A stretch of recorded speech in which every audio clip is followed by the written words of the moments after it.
At least one organization is demanding that NBC White House correspondent Kristen Welker be removed as tonight's final debate moderator. They claim that she is not impartial, as the White House itself claims that she is an activist, not a reporter.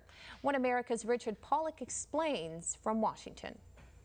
The Washington-based National Legal and Policy Center has asked the Commission on Public Debates to remove Kristen Welker as the moderator for the next presidential debate.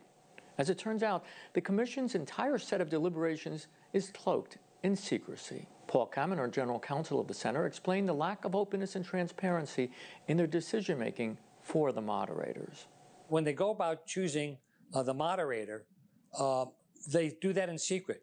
We don't know how they vote. We don't know whether everybody voted for these moderators. It also turns out that impartiality is not the criteria for debate moderators. But nowhere does they ask, is this person impartial, nonpartisan? That's not one of the criteria, and we could see this here coming up on Thursday with Kristen Welker. Welker is called an NBC reporter. In reality, she reports from the White House on behalf of the left-wing MSNBC. In fact, it was Welker who asked President Trump last August if he was rattled by an alleged shooter who was outside the White House.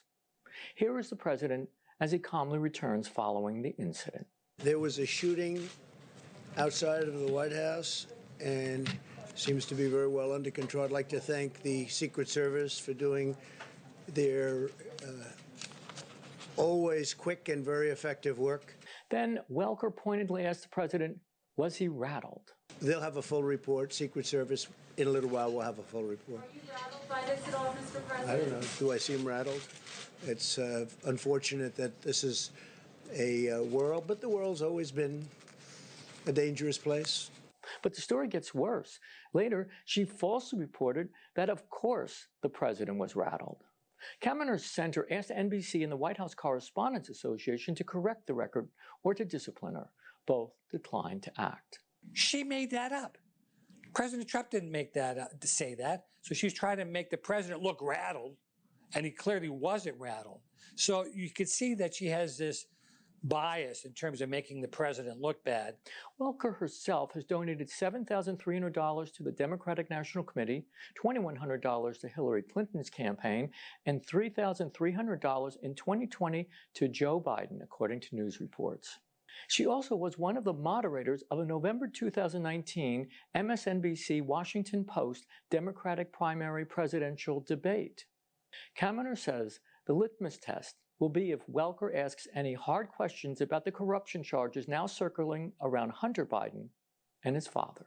We'll look to see whether Welker asks hard questions to Biden about his China connection, about his son Hunter Biden making millions of dollars, about the fact that the University of Pennsylvania has received over $22 million in anonymous donations that may be funneled to the Biden Center, which is their premier global policy institution at the University of Pennsylvania.